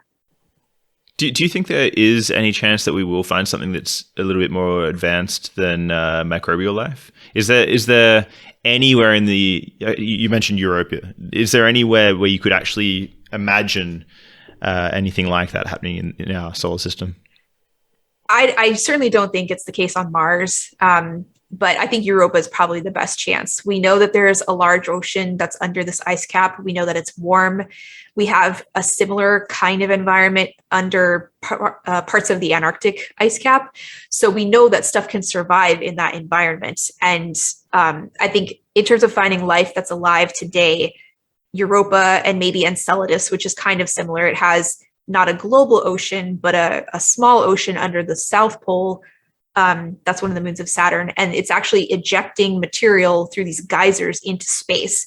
So the Cassini spacecraft was able to sample a little bit of this and saw that there's organic material coming out of that warm ocean. So huge plus there for maybe finding something that's alive. And it's just cool that there's geysers that we can see from space. Like if anybody listening has not seen them, just Google Enceladus geysers. It's some of the most incredible images you will ever see from space. Those are probably the two best candidates. Some people will also argue like maybe there's microbial life in certain layers of the atmosphere of Venus, but again, not something complex enough like a space whale. I'm really holding out for like European whales. Let's see if that happens. I'd be pretty happy with something like krill or something. That would be... Yeah, something that is recognizable to us as humans as being alive. But I guess if you have krill, then there is room for space whales. It's true. So you got to build up the rest of that ecosystem. Yeah, you need all the trophic levels. But I want to get some view or your opinion on some things going forward in the future. So in terms of, so currently, or in the past few years, we've had all the billionaires, shooting themselves up into space, this sort of private space tourism. What do you think space tourism will look like going forward, say 50 years? I think at that point, it will probably be kind of as commonplace as air travel. And that might sound ridiculous today, but if we look at historical air travel, I mean, it used to cost like $5,000 to fly from one side of the US to the other. And now you can do it for like, $50 on Southwest if you're lucky. I doubt anybody could have fathomed at the point when air travel was $5,000 a ticket that it would ever become something that was affordable to the masses. And we're kind of at that level with space travel. It's way more expensive than $5,000, but we've finally proven the case. Like this is possible. Now we have to get it down to a price point where more than the uber rich can afford it. And then like as more people start to adopt it, like if it gets to the level of maybe a first class flight, like a long haul first class flight, then you get a whole nother level of people that can adopt it. And then when it becomes it feels more attainable, then you might get to a level of, okay, this is something that like I could save up for as a normal person who doesn't make $1 million a year. If I saved up for a few years, I could save up for it like I would a dream vacation to like Bora Bora or something like that. But instead I'll go into space. But I think we've gone over that big hurdle of, you don't have to be the right stuff astronaut, super physically fit kind of person to be able to go into space. So now that we've proven that, just getting it to a point of, okay, how are we going to make this commercially viable? Will this become like an alternative to air transport? I would love to travel from LA to New York in 90 minutes. And that's something you could do with a suborbital flight. I hate flying. So the less time I have to spend in a confined space, the better. And I think there are a lot of other people that would jump on that opportunity as well. Also, if you get to experience weightlessness, right? Yeah. That's sold with the, some people would want you to go around twice before you land. Yeah. Like I'll just stick around, kind of like riding on the bus. I'll go a few more stops. It's fine. Do you think all these space tourists should be called astronauts? Oh, I feel like this is controversial. And I don't want to offend any of my friends that have gone into space, which feels surreal to say that. But some of my friends have been on these commercial missions. I think, to me, astronaut is a job description. So I think if you are just purely a tourist, you shouldn't be called an astronaut. I feel like it's almost disrespectful to someone that like actually was an astronaut. Kind of like you wouldn't want to be disrespectful to somebody that was in the military and did a job. Like you wouldn't say that you were an officer in the military if you just happened to visit an air base. But I think there's been some argument over some of the recent crews about whether they are tourists or astronauts. It's like, well, if you went into space and you were doing a job, like, then yes, like I think you're an astronaut. If you just paid $1 million to go to the not $1 million, many millions of dollars to go to the space station, but you just like went to visit, to me, that's not the same thing. So I feel like there should be a distinction there purely based on the fact that like true astronauts who do this as a job and like go into space for weeks or months at a time, like mad respect for those people. And they, in my mind, deserve to be at that different tier from people that are just like paying for a joyride into space. I'm sorry to any of my friends that have gone into space recently. I'm sure they still love you. I think you're safe. Do you think, do you think you will live long enough to see, well, you won't see them personally perhaps, but do you think to see the first baby born in space? I hope so. I feel like we're moving in that direction relatively quickly. Like, I think we'll probably get humans back to the moon permanently in the next decade. I think we'll probably see humans on Mars in the next 10 to 20 years. I really hope it's not 20, but, as soon as possible. And so, obviously, if we're going to go to these places to stay, that's going to be the next thing that we're going to have to experiment with, because we don't really have a good idea of what reproduction would be like in different gravity environments and if it's going to cause any kind of issues. And obviously, that's a really important question for us to answer if we're going to try to build cities on other worlds. So for science, in other words. Yeah, for science, unfortunately. That sounds very, I don't know, like dry and academic, I guess. But sometimes the only way to figure it out is to try, even if we have to maybe try in some test tubes at first. But it's a question we're going to have to answer at some point. They've had frogs born in space, right? Or they have done. Yeah, they've done non-human experiments. I think that, I don't know if it was frogs, but I think that they've done this with non-complicated species and it's been okay. But I guess the question is, is there going to be any kind of effect on like fetal development in low gravity in terms of a human? And I'm not sure we have a good idea of that yet. It seems like something you could pretty easily test with mice, even now, just on the ISS. I'm sure they've done something like this. Maybe, yeah. It's not something that I've kept up on, so there could be an experiment that I just don't know about. So are there any future missions you're particularly excited about? I'm really excited about the Europa Clipper mission. It's unfortunately not going to go to the ocean of Europa, but it will give us a lot more information than we have from Galileo, which got there in the 90s. So it's been a while since we've gotten like really close data of Europa. I guess we're kind of there right now with Juno, but Juno's really focused on Jupiter and not the moons. And I'm super excited. I guess the Webb telescope is not a future mission anymore. But once it actually starts collecting data, like I know how revolutionary Hubble Space Telescope was to me as a child. Like I remember getting the issue of Sky and Telescope in the mail that had the Pillars of Creation on the cover, and it blew my mind. I think I was like 6 or 7 or something. Like I couldn't even process how incredible that was. And I put it on my bedroom wall and I was just like, space is amazing. So I'm hoping that the Webb telescope will provide that feeling to a ton more people, just like seeing galaxies and stars being born, like at the very earliest times in our universe. Like it's going to be really cool. And of course, Starship. I'm really looking forward to Starship Orbital launch this year. I really want to go see it in person if I can. It's going to be a beast. But be able to see, like, hopefully this thing that will eventually take humans to Mars would be really, really amazing. How do you get the chance to watch a launch? Can anyone go along? I have no idea. Yeah, I mean, like if you just go to Cape Canaveral in Florida, you can see the launch from nearby beaches and some different viewing points. So you don't need any special access to do that. It's more just it's just a matter of like, how close do you want to be? So there's free areas that are a little bit farther away. There's some areas that you can pay to get into where it will cost more. And then there's like closer kind of VIP areas. That's like, if you're working on the mission, they'll let a certain number of people in. But if you just want to go and hang out at the beach in Florida and happen to watch a launch while you're there, you can totally do that.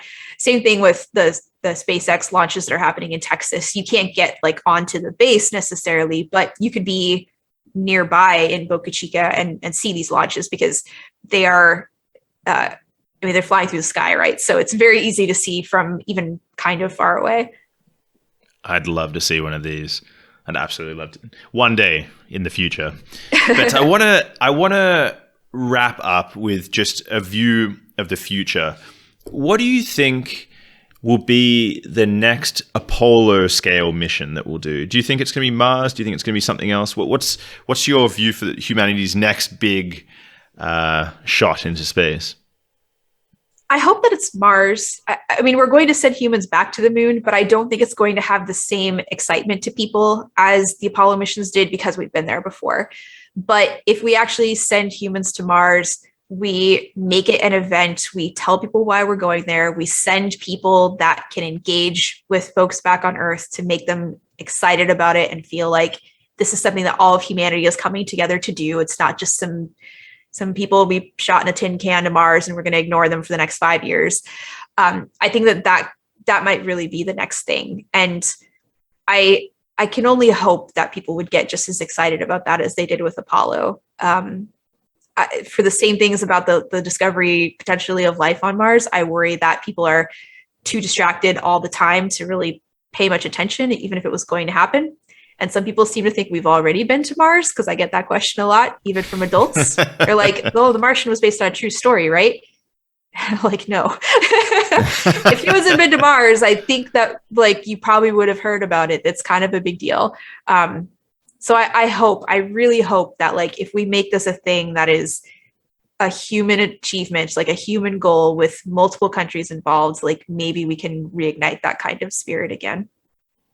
So you believe in Musk mission, for example? I think that might actually excite people even more than like a NASA-led mission, for example, because SpaceX is really good with marketing and branding. And there's just this, I don't know, they've managed to generate this excitement and romance around space that I don't think NASA has been able to do in the same way. And it's refreshing to see, like, so many people get excited about it. It used to be students would tell me they want to work for NASA when they grow up. And now I get tons of students telling me they want to work for SpaceX when they grow up. So like they've done a great job at marketing space. So I think that they would turn a Mars mission into a whole nother level of a production than NASA would. And that honestly might be better for like the mission in the long run, in terms of getting people excited and enthusiastic and interested and like holding their attention for long periods of time. I suppose the key issue there is that they're doing human space flight. That's like the driving force behind what they're doing. And I suppose that is the main difference. Yeah. People like robots. They're really cute. You can get excited about them, but it's not the same. And I think there is still this whole other level of enthusiasm around humans doing stuff in space. So maybe we can get people to care about it that way. Well, Tanya Harrison, it was an absolute pleasure. Thank you so much for coming on the podcast. Thanks so much. This was great. Is it? How does it compare to other ones you've done? Is it a bit of a different style or very similar? Some of them are like super academic and some are more casual. I like the more casual ones because I feel like you can have more fun and say ridiculous things. And that's always more fun because it lets you be more authentic. Like I often say ridiculous things when it comes to space. Well, it should be fun, actually. I mean, at the end of the day, that's what it is. It's exploration, right? So yeah. And kind of the authenticity that I was talking about with astronauts, right? Like you want people to see that there are people behind this. It's not automatons. It's not robots that are out there doing exploration. It's humans that are controlling these things. And we all think our jobs are really cool because it is. Like I feel lucky every single day that I've gotten to do the things that I have done in my career. And I mean, I worked really hard to get to the point to be able to do those things. It wasn't just like, oh, look, a rover fell into my lap.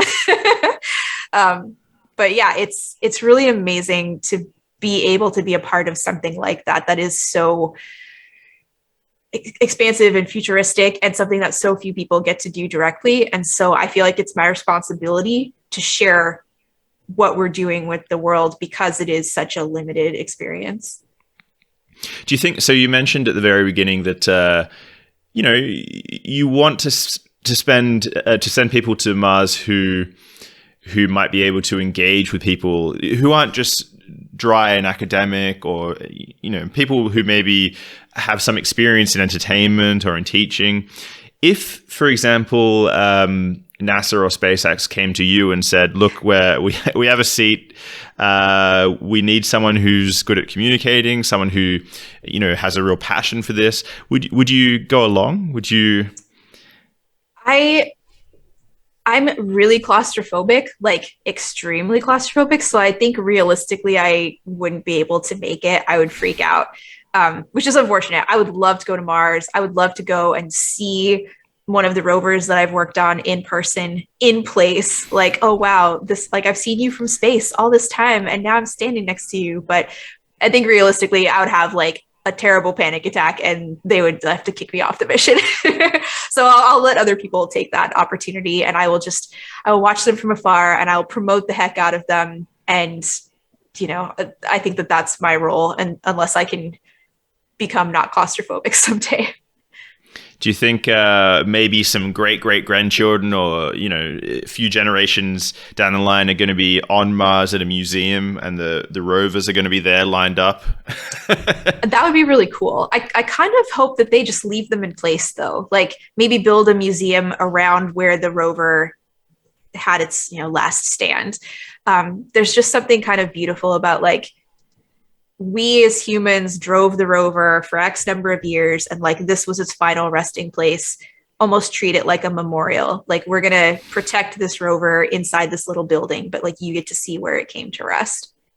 The truth is, though, it's probably going to get vandalized and graffitied. And yeah, because people are terrible. But people, please don't be terrible on Mars. I think it's going to be, hopefully, we'll set it up so they can be terrible. I mean, you in the sense that you want it to be comfortable enough that people don't even think of it as being some great mission anymore, right? Down the line, I hope that it becomes maybe even mundane 1,000 years from now, or hundreds of years from now. It's the kind of thing that you're going on a field trip for at school, and kids roll their eyes. They're like, oh, I've seen the rover 10 times, Mom. Like, I really don't want to go again. Well, I mean, back in the day, if you think about it, the idea of going to Australia would have just been mind-blowing. You get to go to a place where, rather than deers, we have bouncing kangaroos, right? An animal that is nowhere, and I suppose the same thing, if all goes well, is going to happen with Mars. Maybe the clouds of Venus, who knows? Yeah, definitely. I think at some point the novelty will wear off, and it's just like, oh, this is the thing that we have here. I don't know. I'm not sure anybody visiting Australia gets tired of kangaroos. Does the novelty ever wear off when you are actually Australian, or do they just become a nuisance at some point? Well, I guess my point is you still see vandalism in Australia. Oh, okay. That's way less romantic than the notion of like, oh yeah, kangaroos are still wonderful even if you see them all the time. I mean, they are still. I mean, I've lived outside of Australia now for about 10 years, so I still get a kick out of them. But I'm not sure if the average person lives in a city, right? So unless if you're in Sydney, I guess. So I spent a lot of time in Newcastle, and you would routinely see kangaroos there. So that was, for me, it wasn't that special, but maybe for someone coming from Melbourne or somewhere else. Escaped Sapiens.